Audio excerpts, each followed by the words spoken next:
بسم اللہ الرحمن الرحیم۔ السلام علیکم۔ مجھے بچپن سے ہی اللہ کا گھر دیکھنے کا بہت شوق تھا۔ میں نے سوچا تھا کہ میں بڑا ہو کر حج ضرور کروں گا، لیکن میں کیا جانتا تھا کہ میں حج کرنے کے لیے حاجی سیف اللہ کے پاس پہنچ جاؤں گا۔ ان دنوں میں 17-18 سال کا تھا۔ میں نے اماں سے کہا کہ اماں مجھے حج کرنا ہے، بس مجھے حج کرنے کی نیت سے گھر سے نکلنا ہے، اللہ تعالیٰ کوئی نہ کوئی بندوبست میرے لیے کر ہی دیں گے۔ اماں کہنے لگیں کہ بیٹا، اتنی کم عمری میں حج کرنا ممکن نہیں ہے، اسی لیے بہتر ہوگا کہ تم ابھی اپنی پڑھائی پر دھیان دو۔ مگر میرے ذہن پر حج کرنے کا شوق سوار تھا۔ میں نے اپنے سبھی دوستوں سے بھی کہہ دیا کہ اگر حج کرنے کے لیے کسی قرآن اندازی یا فعال کا پتہ ہو تو مجھے لازمی بتانا۔ میں ایسی لاٹری میں پیسے بھرنے کو بھی تیار ہوں جس کے بعد حج کا ٹکٹ نکلنے کا 1% بھی امکان ہو۔ میرے دوست میری باتیں سن کر ہنستے تھے، مگر ایک نعیم تھا جو میری ہر بات کو سنجیدگی سے سمجھتا۔ مجھ سے ایک دن کہنے لگا کہ تم اپنی باتیں ان لوگوں کو کیوں بتاتے ہو جو تمہارا مذاق اڑاتے ہیں؟ تم ایسا کرو کہ میرے ساتھ کسی دن حاجی سیف اللہ کے پاس چلو۔ حاجی سیف اللہ بہت اچھا انسان ہے، وہ 500 لوگوں کو حج کروا چکا ہے۔ حاجی سیف اللہ کا نام سن کر میرے ذہن میں امید سی جاگی تھی۔ کیا حاجی سیف اللہ حج کروانے کے لیے لوگوں سے پیسے مانگتا ہے؟ میں نے اس سے پوچھا تو نعیم نے نفی میں سر ہلا دیا۔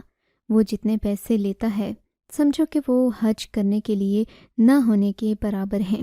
میرا مطلب ہے حج تو 6-7 لاکھ روپے میں ہوتا ہے، لیکن حاجی سیف اللہ بہت کم پیسے لیتا ہے۔ لیکن کتنے؟ مجھے یہ تو بتا دو۔ میں نے نعیم سے پوچھا تو نعیم نے ایسا بتانے سے منع کر دیا۔ بولا کہ جب تک تم حاجی سیف اللہ کے گھر نہیں جاؤ گے تب تک میں تمہیں کچھ نہیں بتا سکتا۔ وہ ہیں ہاں، مگر حج کے پیسے جو حکومت لیتی ہے اس سے بہت کم پیسے لیتے ہیں، یعنی اتنے پیسے کہ تم آرام سے جمع کر سکتے ہو، مگر حج کروانے سے پہلے وہ حاجیوں کا انٹرویو ضرور لیتے ہیں، اسی لیے تمہیں حاجی سیف اللہ کو اپنا تعارف ضرور کروانا ہوگا۔ وہ انہی خوش نصیب لوگوں کو اپنے حج والے پیکج میں شامل کرتے ہیں جن کی طبیعت نیک ہو۔ بہت لوگ انہیں انٹرویو دینے کے لیے جاتے ہیں، مگر حاجی صاحب چنے ہوئے لوگوں کو ہی چنتے ہیں۔ میں تو سمجھتا ہوں کہ تمہارا جتنا شوق ہے، جو تمہارے مذہبی رجحانات ہیں، حاجی صاحب تمہیں فوراً ہی حج پیکج میں شامل کر دیں گے۔ بس تم اپنے دوست کو ضرور یاد رکھنا، جب تم حج کر کے واپس آؤ گے تو یہ بات یاد رکھنا کہ تمہیں حج پر بھیجنے والا کون تھا۔ میں تمہارا دوست ہوں، میں تو تمہارا بھلا ہی چاہتا ہوں۔ حاجی سیف اللہ سے تمہیں جلد ہی ملوا دوں گا۔ میرے دوست نے جب یہ بات کی تو میں خوش ہو گیا تھا، مگر میں تو یہ جانتا ہی نہیں تھا کہ ابھی میرا مزید حیران ہونا باقی تھا، مگر مجھ سے صبر بھی نہیں ہو رہا تھا۔ میں نے نعیم سے کہہ دیا کہ میں اتنا زیادہ انتظار نہیں کر سکتا، تو مجھے صبح ہی حاجی سیف اللہ کے پاس لے چلو، میں اس سے بات کروں گا، انٹرویو بھی دے دوں گا۔ مجھے پکا یقین ہے کہ وہ مجھے حج کرنے والے لوگوں میں شامل کر لیں گے۔ چھوٹی عید کے بعد میں حج کرنے جاؤں گا۔ سیف اللہ کی باتیں سن کر میرا ذہن تجسس سے بھر چکا تھا۔ میں حاجی سیف اللہ کو ملنا بھی چاہتا تھا اور ان سے باتیں کرنا چاہتا تھا۔ میں انہیں اپنے شوق کے بارے میں بتانا چاہتا تھا، مگر میرے دوست نے مجھے منع کر دیا۔ کہنے لگا حاجی سیف اللہ سے ملنے کے لیے پہلے اپائنٹمنٹ لینا پڑتی ہے، میں تمہیں اپائنٹمنٹ لے کر بتا دوں گا، پھر تم بے شک چلے جانا۔ مجھے بڑی شدت سے حاجی سیف اللہ کو ملنے کا انتظار تھا۔ 2 دن کے بعد انہوں نے مجھے ملنے کی اجازت دے دی۔ نعیم کے ساتھ میں ان کے گھر پہنچا۔ میں سمجھ رہا تھا کہ وہ کوئی عام سے انسان ہوں گے، مگر وہ تو ایک بڑے اپنے دادا جان کی یاد آ گئی تھی۔ ان کا چہرہ بہت نورانی تھا اور ان کے چہرے پر بزرگی کے آثار تھے۔ میں تو انہیں دیکھ کر پہلے ہی خوش ہو گیا تھا۔ انہوں نے مجھ سے کافی بات چیت کی، مجھ سے میرے گھر کے حالات کے بارے میں پوچھا۔ کہنے لگے بیٹے، میں تمہیں صرف 5,000 روپے میں حج کروا دوں گا۔ ان کی بات سن کر میرے تو رونگٹے کھڑے ہو گئے تھے۔ صرف 5,000 روپے میں آپ مجھے حج کروائیں گے؟ حاجی صاحب، میرے پاس تو 25,000 روپے اکاؤنٹ میں جمع بھی ہیں، میں آپ کو 50,000 روپے دوں گا۔ 5,000 روپے میں حج کیسے کروائیں گے آپ؟ حج کے تو بہت اخراجات ہوتے ہیں، ہوٹلوں کا کھانا پینا اور پھر بہت ساری ایسی ضروریات جنہیں پورا کرنے کے لیے انسان کو پیسے کی ضرورت ہوتی ہے۔ بیٹے، وہ تو تمہاری مرضی، تم اپنی خوشی سے دینا چاہو تو مجھے اس بات پر کوئی اعتراض نہیں ہے، لیکن میں تم سے پیسے نہیں مانگوں گا، کیونکہ میرا کام لوگوں کو حج سے نہیں مانگوں گا، کیونکہ میرا کام لوگوں کو حج کروانا ہے۔ یہ اللہ کا مجھ پر خاص فضل و کرم ہے کہ میں 5,000 روپے میں بھی لوگوں کو حج کروا دیتا ہوں، اور لوگ بہت خوش بھی ہوتے ہیں، بے انتہا خوشی ملتی ہے ان کو۔ ظاہر ہے بیٹا، حج سے بڑی سعادت دنیا میں کوئی نہیں ہے۔ انسان حج کر لے، اس سے بڑی کیا بات ہے؟ حاجی صاحب کی باتیں سن کر میرا دل ایمان سے بھر گیا تھا۔ میں اس دن کا انتظار کرنے لگا کہ کب چھوٹی عید آئے گی، پھر بڑی عید آئے گی اور میں حج کرنے جاؤں گا۔ میں نے حاجی سیف اللہ کو 5,000 روپے اسی وقت ادا کر دیے تھے، کیونکہ اتنے روپے تو میرے پاس ہوا کرتے تھے۔ حاجی سیف اللہ نے مجھے تھپکی دے کر گھر بھیج دیا۔ نعیم کہنے لگا کہ تم بڑے خوش قسمت ہو جو حاجی صاحب نے تمہیں اپنے حج پیکج میں شامل کر لیا، ورنہ وہ ہر کسی کے ساتھ یوں بات چیت نہیں کرتے۔ تم تو بڑے خوش قسمت ہو کہ انہوں نے تمہیں یہ خوشخبری سنا دی۔ اور میرا دل مزید خوش ہو گیا تھا۔ میں نے سوچ لیا تھا کہ میں اماں ابا کو جا کر یہ بات بتاؤں گا۔ گھر پہنچ کر میں نے اماں ابا سے کہا کہ میں حج کرنے جا رہا ہوں۔ میری اماں حیران ہونے لگیں کہ اتنے پیسے کہاں سے آئیں گے۔ تب میں نے انہیں حاجی صاحب والی بات بتائی تو اماں ہنس پڑیں۔ بیٹا، تم پاگل تو نہیں ہو گئے؟ ایسی باتوں میں کون آتا ہے؟ خدا کا خوف کرو، ابھی تو تمہارا شناختی کارڈ بنا ہے، پاسپورٹ بھی نہیں بنا، اور تم کہہ رہے ہو کہ تم حج کرنے جا رہے ہو۔ بیٹا، تمہیں کوئی بیوقوف بنا رہا ہے۔ اماں، مجھے اگر کوئی بیوقوف بناتا تو کسی اور معاملے میں حج کرنے جا رہا ہوں۔ حج کرنے میں کیا فراڈ ہو سکتا ہے اماں؟ 5,000 بھی تھوڑی رقم نہیں جو تم اس بڈھے کو دے آئے ہو۔ مجھے میری ماں کا حقارت بھرا لہجہ اچھا نہیں لگا، مگر میں ان سے کچھ کہہ نہیں سکتا تھا، کیونکہ میں حج جیسے پاکیزہ فریضے کو سر انجام دینے جا رہا تھا، اور اس کے لیے ضروری تھا کہ میرے ماں باپ مجھ سے خوش ہوں۔ میں باپ سے کہہ دیا کہ میں کوئی غلط کام نہیں کر رہا، حج ہی تو کرنے جا رہا ہوں، مجھے کرنے دیجیے۔ مگر اماں نے میرے ذہن میں بہت سارے شکوک و شبہات ڈال دیے۔ کہنے لگیں کوئی اور بھی ہے جو تمہارے ساتھ حج کرنے جائے گا، یا پھر ان لوگوں نے صرف تمہیں ہی بیوقوف بنایا ہے؟ اماں کی باتوں نے میرے ذہن میں سوال کے بیج ضرور بو دیے تھے۔ میں نے سوچ لیا تھا کہ میں حاجی سیف اللہ سے اس بارے میں سوال کروں گا کہ میرے ساتھ اور کون خوش نصیب ہیں جنہیں حج کی سعادت نصیب ہوگی۔ میں کیونکہ حاجی سیف اللہ سے براہ راست یہ سوال نہیں کر سکتا تھا، میں ان کی نیت پر تو شک کر ہی نہیں سکتا تھا۔ میں نے سوچا کہ میں نعیم کو ساتھ لے کر ہی حاجی سیف اللہ کے گھر جاؤں گا، مگر نعیم نے مجھے صاف منع کر دیا۔ کہنے لگا اگر تم ایسا کرو گے تو حاجی صاحب کہیں تمہیں ان خوش نصیبوں کی لسٹ سے نکال ہی نہ دیں، اس لیے ان سے طریقے سے ملنا، کسی ایسے ویسے شک کا اظہار مت کرنا۔ نعیم کی بات بالکل صحیح تھی۔ میں نے سوچی سیف اللہ کے گھر جا کر کوئی بات نہیں کروں گا، بس ادھر ادھر سے پوچھ کر لوگوں سے تصدیق کروں گا۔ لیکن 2 دن کے بعد حاجی صاحب نے خود ہی ہمیں اپنے ٹھکانے پر بلا لیا۔ میں بڑا خوش ہوا تھا۔ اب کی بار میں نے اپنی آنکھیں اور کان کھلے رکھے ہوئے تھے، میں ہر ایک چیز کو غور سے دیکھ رہا تھا۔ حاجی صاحب نے کوئی خطبہ دینا تھا جس میں انہوں نے ہمیں اسلام کے بارے میں تبلیغ کرنا تھی۔ میں بھی خوش ہو گیا کہ چلو ہمیں ایک درس بھی سننے کو مل جائے گا، اور اسی بہانے میں حاجی صاحب کے گھر کا جائزہ بھی لے لوں گا۔ ان باتوں کو اپنے ذہن میں رکھتے ہوئے میں نے جب باقی لوگوں کا جائزہ لیا تو وہ بھی کافی معتبر لگے، مگر اس میں میرے جیسے لڑکوں کی تعداد زیادہ تھی۔ میں نے حاجی صاحب سے سوال کر ہی لیا کہ آپ کے حج پیکج میں میرے جیسے لڑکے ہی زیادہ کیوں ہیں جن کی عمریں کم ہیں؟ حاجی صاحب مسکرائے اور انہوں نے حلاوت بھرا جواب دیا، اس لیے بیٹا تم جیسی عمر کے بچوں کے پاس پیسے نہیں ہوتے، مگر حج کرنا شوق ہوتا ہے۔ اس وقت اگر میں انہیں حج کروا دوں گا تو ساری زندگی ان کی سنور جائے گی۔ بڑوں کے پاس تو پیسہ ہوتا ہے، وہ جانتے بوجھتے حج پر نہیں جاتے، ان کے شوق میں پیسہ رکاوٹ نہیں ہوتا، اسی لیے میں صرف تم جیسے بچوں ہی کی ذمہ داری لیتا ہوں۔ حاجی صاحب کی بات نے مجھے خوش کر دیا تھا۔ یقیناً وہ ہم نوجوانوں کو بہت اہمیت دے رہے تھے۔ مجھے اس بات کی بہت زیادہ خوشی ہوئی تھی۔ میں نے اپنے دل سے سارے شکوک و شبہات دور کر لیے تھے۔ اب تو میرا دل چاہ رہا تھا کہ اپنے اور 2-3 دوستوں کو بھی یہاں لے آؤں جو اتنے کم پیسوں میں حج کرنے کی سعادت حاصل کر لیں گے۔ میرے باقی دوست بھی مجھ جیسے مذہبی رجحان رکھنے والے تھے، مگر اس سے پہلے میں اپنی اماں سے اس بات کا ذکر کرنا چاہتا تھا۔ اس دن میرے ایک بڑے بھائی بھی گھر آئے ہوئے تھے۔ مجھ سے کہنے لگے کہ بیٹا تمہارے ساتھ ضرور کوئی فراڈ ہو رہا ہے، تم ایسا کرو حاجی صاحب سے کہنا کہ تمہیں پاسپورٹ اور ویزا بھی فراہم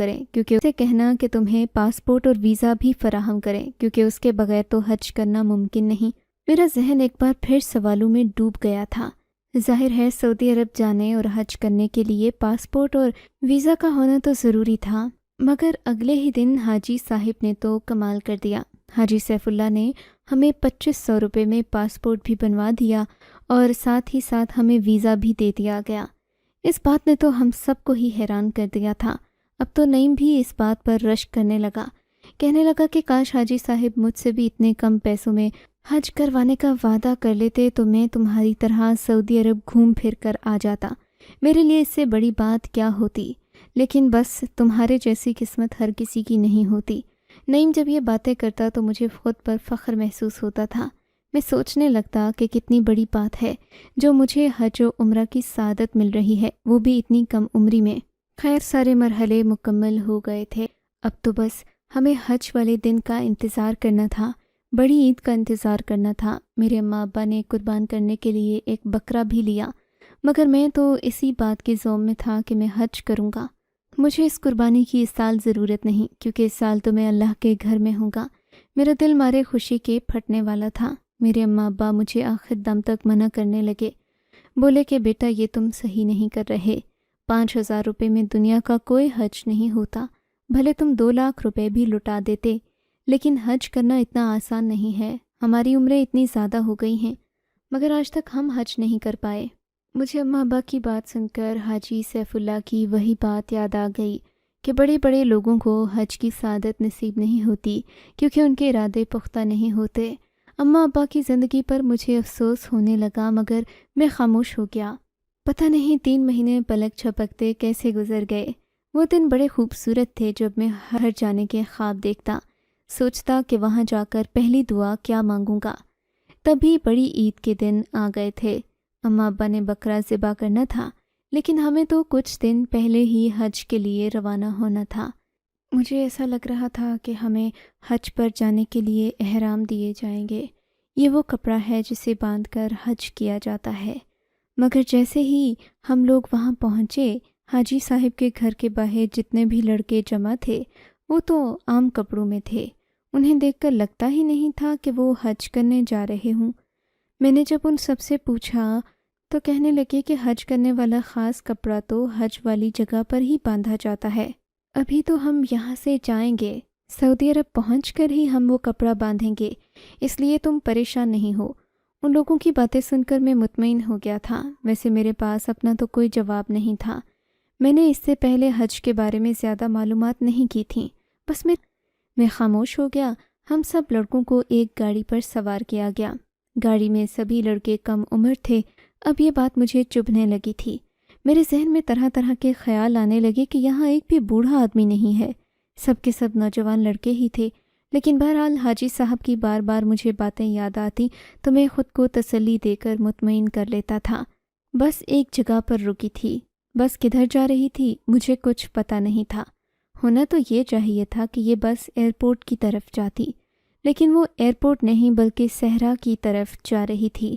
آہستہ آہستہ ریت بس کے پہیوں سے اڑنے لگی تو مجھے یقین ہوا کہ ہم لوگ واقعی اپنے گھر سے بہت دور جا رہے تھے، مگر کہاں اور کیوں اس بات کی مجھے کوئی خبر نہ تھی۔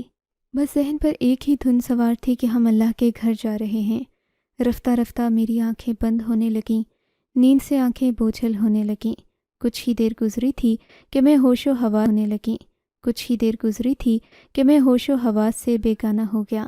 مجھے کچھ خبر نہیں تھی کہ میں کہاں ہوں۔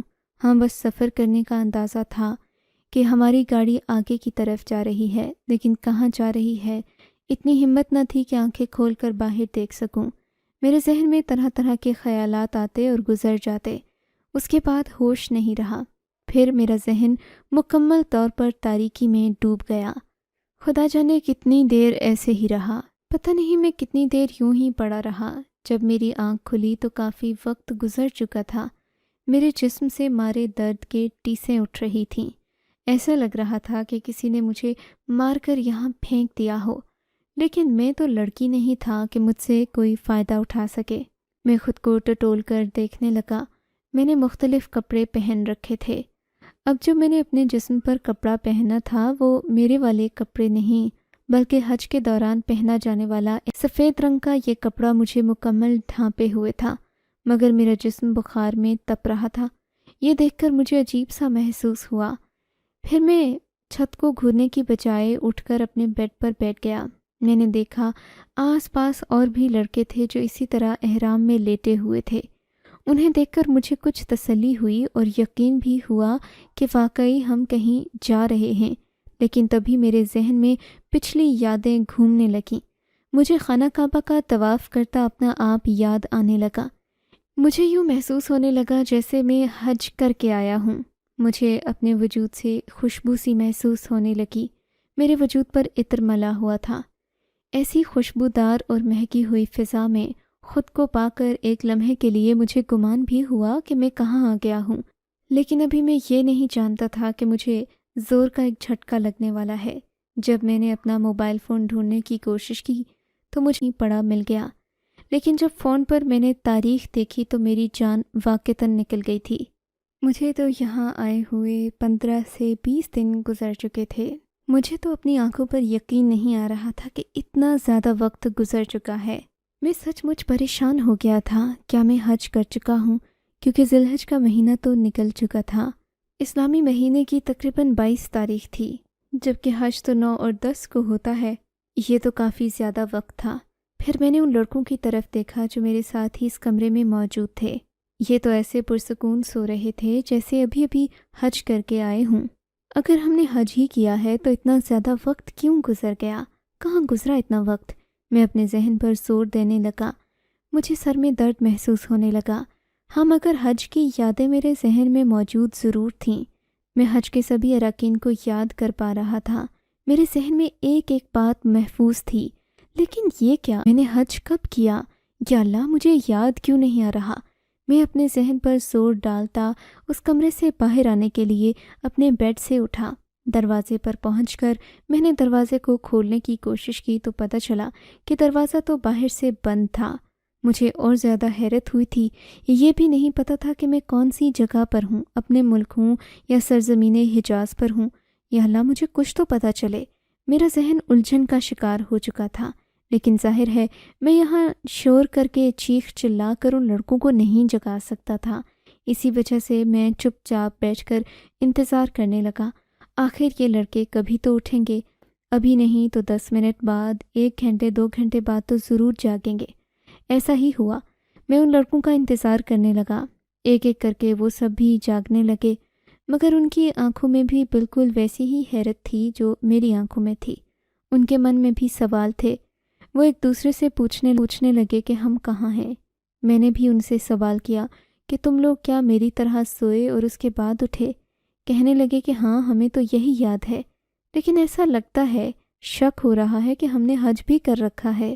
یہ دیکھو، ہم سب نے احرام پہنے ہوئے ہیں۔ میں نے انہیں جب تاریخ بتائی کہ آج تو ذی الحج کی 22 تاریخ ہے تو سبھی حیران ہو کر مجھے دیکھنے لگے۔ انہیں یوں لگا جیسے میں مذاق کر رہا ہوں یا پھر ان سے جھوٹ بول رہا ہوں، لیکن ایسا نہیں تھا۔ سبھی نے جب اپنے اپنے موبائل چیک کیے تو تاریخ کافی آگے نکل چکی تھی۔ سب ایک دوسرے کو حیرت سے دیکھنے لگے۔ تب میں نے ان میں سے ایک سے سوال کیا کہ کیا تمہیں بھی حج کرنا یاد ہے؟ کہنے لگا ہاں یار، مجھے پکا یاد ہے کہ میں نے حج کیا، لیکن یہ کیسے ممکن ہے کہ حج کیا بھی اور ہم سوئے رہے؟ کیونکہ یہاں تو ایسی کوئی نشانی نہیں کہ جس سے میں کہہ سکوں کہ ہم اپنے ملک کے علاوہ کسی دوسرے ملک میں ہیں۔ یہ دیکھو، بستر اور دروازہ کھولو اور باہر چلو، پتہ تو چلے نا کہ ہم ہیں کہاں۔ ہمیں اپنے بارے میں ہر ایک بات معلوم ہونی چاہیے۔ لیکن باہر کچھ نہیں تھا۔ ہم جس جگہ پر موجود تھے یہ تو ایک سرائے تھا۔ عجیب سی جگہ تھی۔ ہم لوگ جب وہاں سے باہر آئے تو ہمیں گھر آنے کے لیے ایک گاڑی بھی خود ہی کرنا پڑی تھی۔ ہم لوگ جب گھر پہنچے تو سبھی کے دلوں میں بہت غصہ تھا۔ حاجی سیف اللہ کو ڈھونڈنا چاہتے تھے، مگر حاجی سیف اللہ ہمیں کہیں نہیں ملا۔ ہمیں انہوں نے یہی پیغام دیا کہ تم سب کا حج ہو گیا، اسی لیے تو تمہارے ذہنوں پر حج کی یادیں طاری ہیں۔ لیکن مجھے اس بات پر بالکل یقین نہیں تھا۔ باقی لوگ تو پھر بھی باتیں کر کے خاموش ہو گئے، مگر میں چپ رہنے والوں میں سے نہیں تھا۔ میں نے اس بات کا بڑا پرچار کیا، بات پیسوں کی نہیں تھی، وقت اور جذبات کی پامالی کی تھی۔ بالآخر حاجی صاحب پر چھاپا مارا گیا۔ پتہ چلا کہ یہ حاجی صاحب کوئی عام انسان نہیں تھے، بلکہ امریکہ سے پڑھ کر آنے والے انجینئر تھے۔ ان کی عمر بھی 35 سال تھی، حلیے سے 50-60 کے لگتے تھے۔ انہوں نے ٹیکنالوجی کا استعمال کر کے لوگوں کے ذہنوں میں حج کے تصورات بھرنے کا کام کیا اور لوگوں کو ایسے محسوس کروایا کہ وہ حج کر کے آ چکے تھے۔ انجینئر صاحب کی کہانی بہت لمبی ہے۔ انہوں نے جیسے فراڈ کیا، اس کے لیے بھی دن رات پڑھنے اور محنت کرنے کی ضرورت ہے۔ انہوں نے ہم سے پیسے تو کما لیے، مگر یہ ضرور ثابت کر دیا کہ اس مٹی کے ہونہار اور ذہین لوگ بھی اپنی ذہانت کا فائدہ اٹھا کر غلط کام ہی کرتے ہیں۔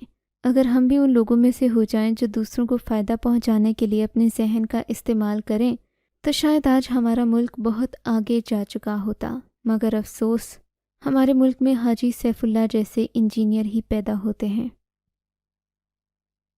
آپ کو اگر یہ کہانی اچھی لگی ہے تو اس ویڈیو کو لائک کیجیے اور اس طرح کی مزید کہانیاں سننے کے لیے ہمارے چینل کو ضرور سبسکرائب کیجیے۔ کہانی سننے کا شکریہ۔ آپ سے ملاقات ہوگی اگلی ویڈیو میں، تب تک کے لیے اللہ حافظ۔